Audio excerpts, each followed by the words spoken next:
Estamos de retorno, amables televidentes.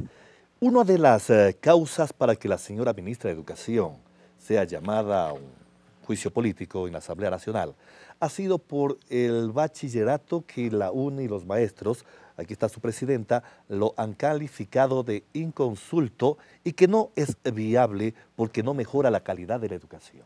¿En qué sustentamos esto que se ha manifestado? Bueno, existen principios constitucionales que hoy determinan que la participación democrática activa de los actores de la educación deban participar. Ya no era la idea desde Montecristi romper con esa vieja práctica de los que mandan y los que obedecen. Es decir, unos hacen las leyes, otros son los que las obedecen. Pero en este escenario, teniendo el marco constitucional, se irrespetó de parte de la señora ministra tanto la Constitución que habla de los derechos de los jóvenes, de los padres de familia, de los docentes, de participar activamente en la elaboración de proyectos. No se lo hizo. El proyecto se lo hizo en las oficinas del Ministerio de Educación con un equipo de técnicos contratado por el Ministerio de Educación que lo puso en la página web para que lo visite la ciudadanía en general. Y a eso asumen de que eso es consulta. Eso no es verdad. Un proyecto debe ser consultado y la violación de la ley en el artículo 22 de las responsabilidades de la autoridad educativa es muy clara. Dice, aprobar con la participación de todos los actores del proceso educativo, democrática, participativa e inclusiva, el Plan Nacional de Educación. No existe Plan Nacional de Educación que haya sido armado desde ese contexto. Los programas y proyectos que deban desarrollarse a nivel nacional y vigilar su correcta y oportuna ejecución. Todo esto no se dio. Los jóvenes, su reacción frente a no ser consultados y ahora ya vivir, ser los beneficiarios o los perjudicados de este proyecto, hace que un escenario permita de que ellos también levanten su voz. El artículo 7 de la ley también dice que tienen derecho a ser escuchados y escuchadas y a participar activamente en los procesos educativos. Pero más allá de ser escuchados, de exigir de ser escuchados, ¿en qué lesiona al deseo de que la educación mejore?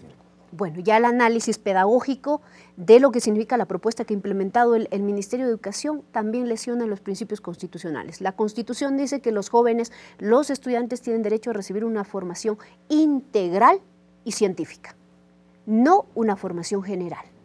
Primer elemento de reflexión. Lo general significa de todo y nada a la vez, lo integral significa complementario, equilibrio de saberes. Eso no existe en el proyecto como tal.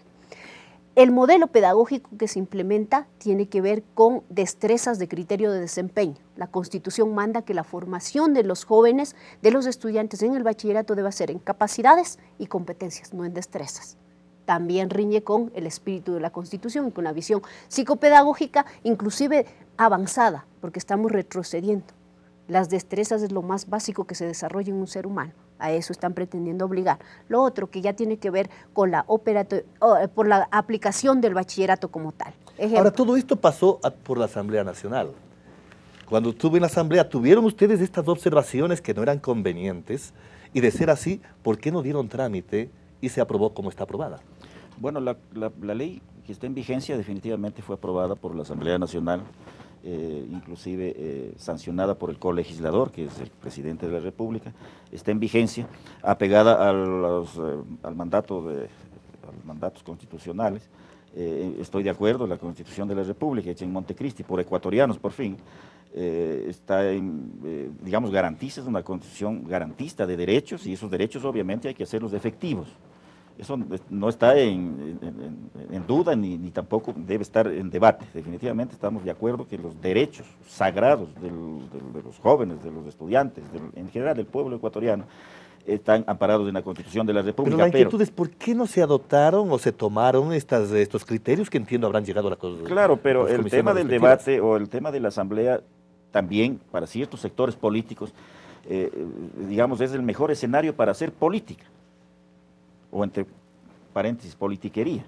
Y no nos preocupamos todos, de legislar en función de la causa nacional, en función de lo que dice la Constitución de la República, garantizando los derechos de los ciudadanos y ciudadanas de este país. Y más bien se aprovecha, ¿no es cierto?, entre comillas, para hacer figuraciones personales y no preocuparnos de legislar objetivamente, y aquí están definitivamente las consecuencias. Algunas inconsistencias que existen en algunas leyes, no solamente con respecto a la educación, y por eso es que, en mi criterio muy personal, como asambleísta de la República, en representación de la digna y altiva provincia de Cotopaxi, estoy siendo coherente además con la actuación no solo en la Comisión de Fiscalización, sino en la Comisión de Biodiversidad, dando paso, obviamente, al interés común y no a un interés específico político o de grupo alguno en este país.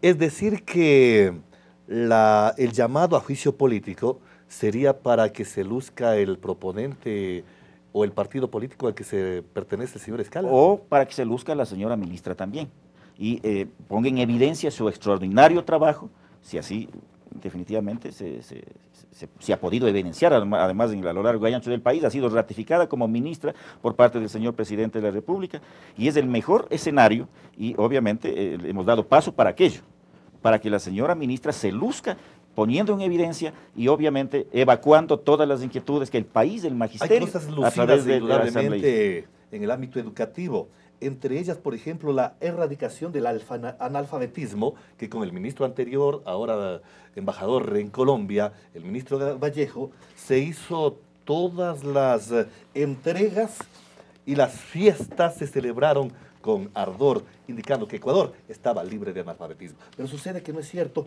¿es una de estas también las causales para enjuiciamiento político, presidenta de la UNE? Por supuesto. Es verdad, las personas tenemos derecho a tener una posición y desde la realidad y la práctica tenemos una forma de ver la verdad, pero no existen verdades absolutas. Existen verdades desde la práctica que tenemos las personas. Entiendo que de parte del gobierno deben tener una visión, creen que todo está bien, pero desde los que estamos abajo, haciendo educación desde las aulas, sabemos que no es verdad, que no pasa de ser un spot publicitario, como usted muy bien lo ha dicho, el problema del analfabetismo, siendo una lacra social, responsabilidad de la autoridad educativa, porque es parte de las responsabilidades, se han asignado ingentes recursos para ello. 400, 500 millones anuales para acabar con el analfabetismo. La pregunta es, ¿se ha cumplido o no se ha cumplido? ¿O se ha hecho una bonita campaña? El señor Vallejo hizo toda una fiesta, gastó más en la fiesta que en los mismos procesos de erradicación del analfabetismo. La señora ministra ha hecho lo mismo.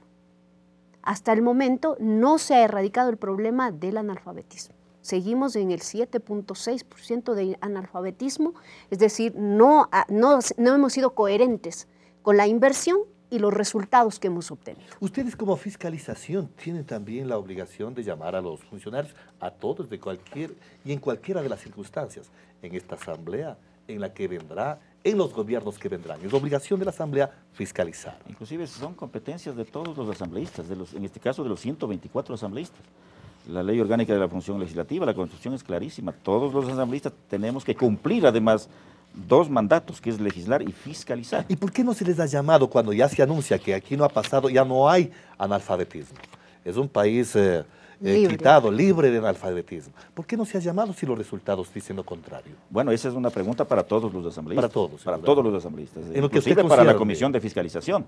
Yo obviamente me comprometo ahora para tomar la iniciativa como parte de la Comisión de Fiscalización, no solo sobre este tema, sino sobre algunos temas que nos preocupa a todos y que sobre todo le preocupa al país y le preocupa al magisterio, obviamente. Y digo, tomar la iniciativa y dar paso y hacer los llamados correspondientes como medida previa, como solicitud de información, y si es que no definitivamente se explica como es debido y que si se encuentran falencias, ¿no es cierto?, llamar, obviamente, y establecer los procesos políticos correspondientes. Otro tema que se ha tomado dentro de este proceso, la precarización laboral, que hay maestros que están contratados sobre los 50.000 y por varios años. ¿Cuál es el motivo de esta inquietud de la UNE? Bueno, no es que por primera vez existan maestros contratados, siempre han habido en el sistema. Antes eran abordados por los aportes de los padres de familia porque la Constitución habilitaba la corresponsabilidad de la familia. Al eliminar en la Constitución el aporte y garantizar un derecho gratuito desde el inicio, desde la educación inicial hasta la universidad, se establece una responsabilidad de parte del gobierno nacional. La creación de 12.000 partidas fue una política en el 2007 que fue aplaudida y fue saludada por parte de la organización. Lo que sucedió luego es lo que nosotros hemos venido denunciando permanentemente. Estas 12.000 partidas dieron paso a la creación de contratos en el sistema educativo, porque no se viabilizaron los concursos de méritos y oposición, teniendo hoy a la realidad 56.625 maestros contratados y contratadas, de los cuales muchos no tienen ya contrato, muchos los despidieron a nombre de la optimización del talento humano y la recarga de la jornada laboral de los maestros a 40 horas reloj. Lo que se hizo es totalmente descalificar la condición docente. En el caso de los compañeros contratados y contratadas, esta es la estadística que tenemos en relación a entrega de nombramientos. 7.949 nombramientos en 4 años de la Revolución Ciudadana. ¿Por qué razón? Porque los procesos de concursos y méritos y oposición tienen graves irregularidades. Hay un listado de maestros elegibles del Ministerio de Educación que registra 39.900 maestros de los 56.000 como elegibles. ¿Cuáles son los elegibles? Estamos ya sobre el tiempo. Me gustaría que abordemos dos aspectos. El primero, la UNE está preocupada por la educación o por recobrar algunos aspectos que tenía dentro de injerencia directa política de sus agremiados.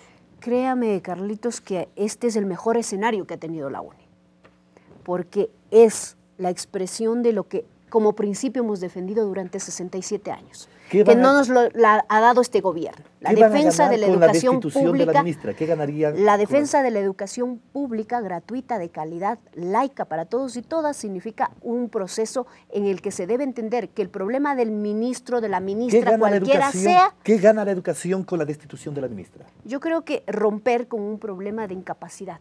Ustedes, como asambleístas y como miembros y coidearios de la ministra, ¿la van a defender a ultranza al final, cuáles sean sus argumentos? Bueno, primero que vamos a defender la política del gobierno nacional, que ha sido valorada no solo aquí en el país, sino en el contexto internacional. Esa es una de las fortalezas, precisamente es la transformación de la educación aquí en este país, junto con la salud. 2 fortalezas más allá de la vialidad, etcétera, etcétera. Entonces, eso vamos a defender porque creemos en este proyecto, creemos en la Revolución Ciudadana. Lo que no estamos para defender, definitivamente, y como miembro de la Comisión de Fiscalización, lo digo, es a un funcionario alguno, por más importante que sea, si no demuestra en la Comisión de Fiscalización que las cosas han sido transparentes y que se han cumplido definitivamente con las preocupaciones que está planteando. Por el bien de la educación nacional, ojalá eso sea lo que se dé y se vea. Asambleísta Fernando Cáceres, muchas gracias por su presencia. Presidenta de la UNE, lo propio, defendiendo vehementemente a sus agremiados. De esto saquemos conclusiones en casa. Lo mejor para el Ecuador siempre. Nos veremos la próxima semana. Nuevos invitados, nuevos temas de interés. Hasta entonces.